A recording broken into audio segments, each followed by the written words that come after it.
Introducing the all-new Corolla.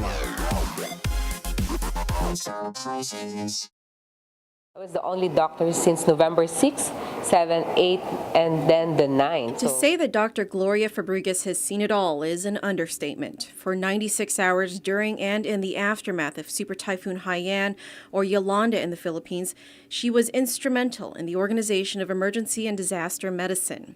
She not only administered first aid to typhoon victims, which included her own patients and employees, she also established a system in the collection of the dead. She explains how she was able to manage all this on her own. What I have learned, during that time is knowing what to do. With the massive people crying, injuries, death left and right, I do not know what to do.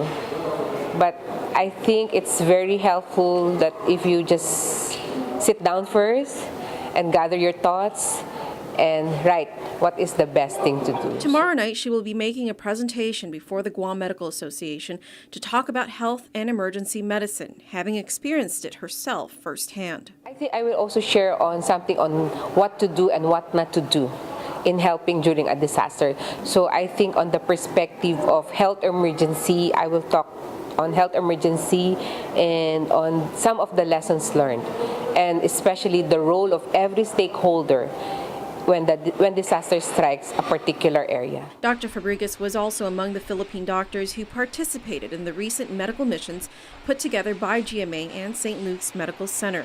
Let me take this opportunity to thank the Guam Medical Association through its president, Dr. Shea, and the executive director, Ms. Pram, and also the St. Luke's Medical Center. I think this is one group that is organized and at the same time not dependent. Also in Guam is St. Luke's marketing director Tristan Ramos, who was instrumental in organizing the 3 medical missions for the local side.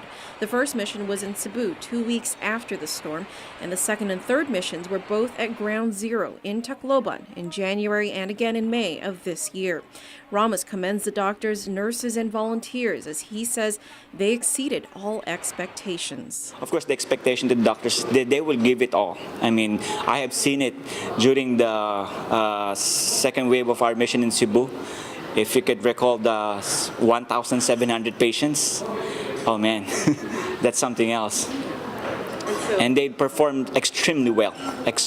And as our senior vice president says, we are very thankful that you guys helped the people of the Philippines.